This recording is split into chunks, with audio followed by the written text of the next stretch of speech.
Alright, so today what we're going to do is we got an air horn, a valve, and some air fitting.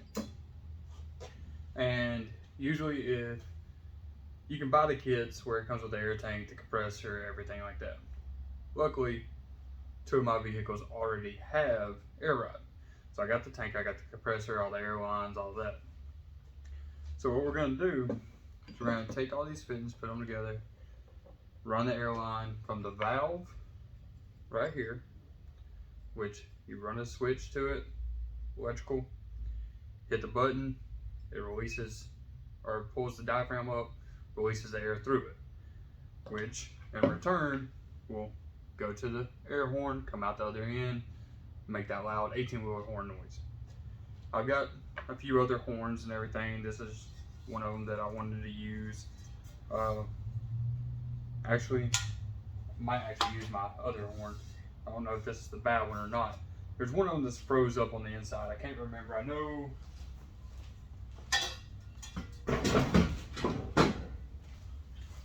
this one worked last time I used it. So, I guess we'll just use this one. And this old Mack 18-wheeler horn. So what we'll do,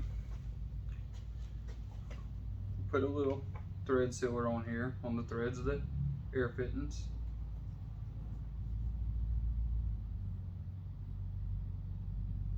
You can use Teflon.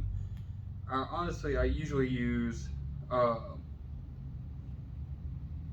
red thread lock, or Loctite rather. I actually learned that from a old school mini trucker who that's all he used on any of his air ride. And I use it and I was really impressed with how it worked.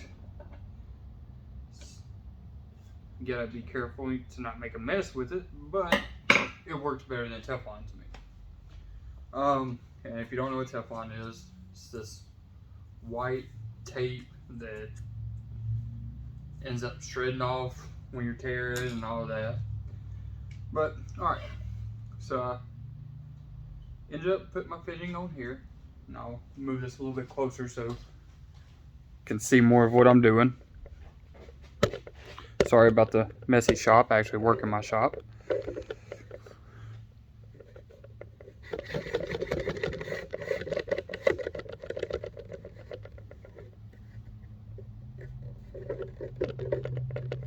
Alright,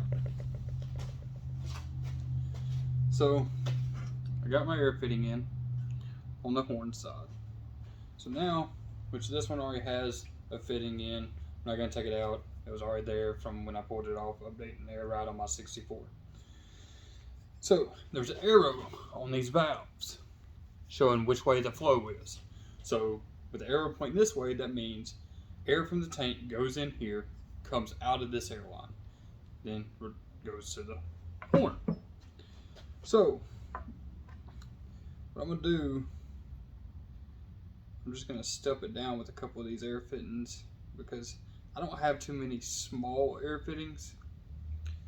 I usually run half-inch air lines, stuff like that. I like my vehicles to be a little bit faster. My truck has 3/8. This is a 3/8 valve,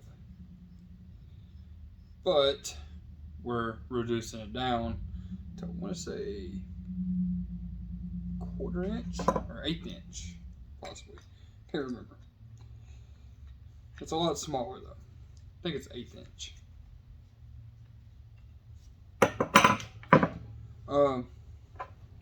Actually, should say somewhere on one of these fittings. Oh, 1/4 inch. I was wrong. There ain't nothing wrong with being wrong as long as you can admit when you is wrong. So, anyway, I'll go ahead and put some of this sealant on this one. Make sure you get it on there good. Always try to wrap it all the way around. Everybody says, oh, you only need a little bit. I like to put a little bit more on there just for extra precaution. Because if you leak on this, then your whole air ride system is going to leak, which granted my truck already has some leaks in it that I got to fix. I didn't do all the air ride on it, so I got to go through and redo it if I don't sell the truck first, which is quite possible. Alright, so I got my fittings in. The airline goes in this way, comes out this way. And I like using push connects. Just makes things easier, especially if you have a blown out airline. You can fix it a lot easier. I hate compression fittings where you have to screw it in and everything, and it tightens up around the other piece of the airline. I don't know. I've always had bad luck with them. I might just be stupid. I just don't know how to do them. I don't know. But anyway, so this one right here will probably end up going in my tank, because I do have a spot for old sending unit, pressure sensor, that's not being used right now.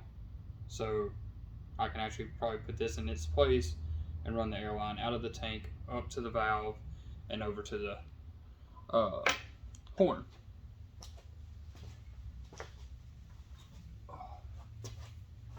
Now I do have some DOT airline that I have waiting around the shop. It's got some bends in it. Hopefully I can trim enough off of it, but I'll just kind of show you quick how it does. See if I've got something I can cut this with real fast.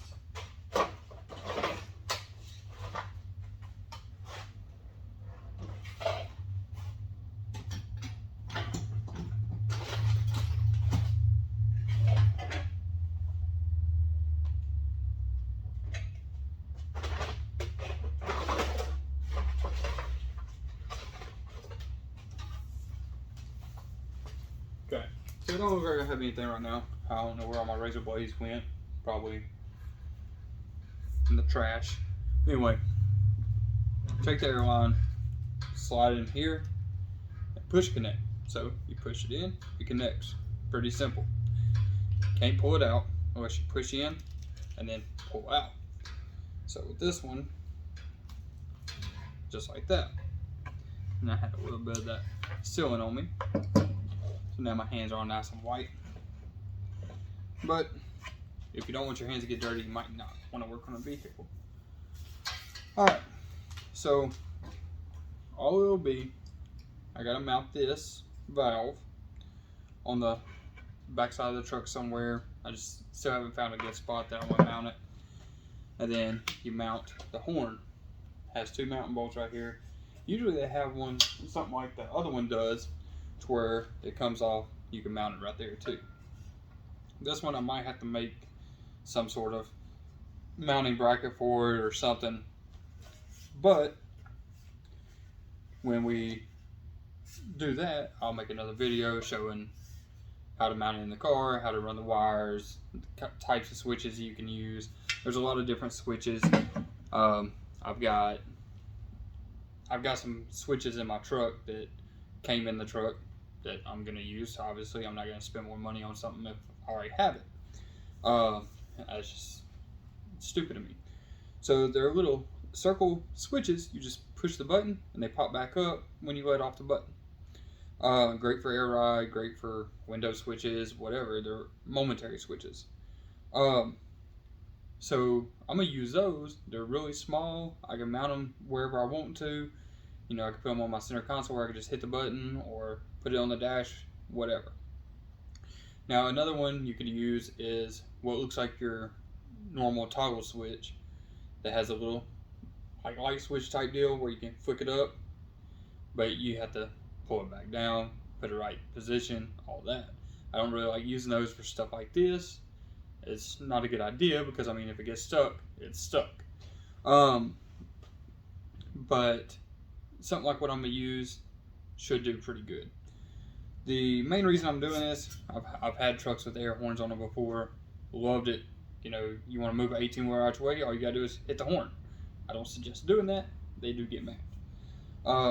Going through Walmart, see somebody with their kids, hit the horn, scares them. It's funny to some. Some people don't like it. One of my main deals is I have a tendency of having people run out in front of me. The horn in my truck don't work, So why not put this on there? They're gonna hear it. They'll either stop or get the hell out of the way. If they don't, use the bathroom on themselves. I'll see what I can come up with for the next video. Hopefully the next video is going to be putting this on there. I've got things going on this weekend. I only do this on the weekends. But hopefully tomorrow, if I don't trade my 56 off and get a motorcycle, I'll be out here working on this. I'm just waiting on him to let me know if he's going to show up or not. If he don't, then I'll have more time to do some other stuff. But anyway, thanks for tuning in, and hope you have a good day.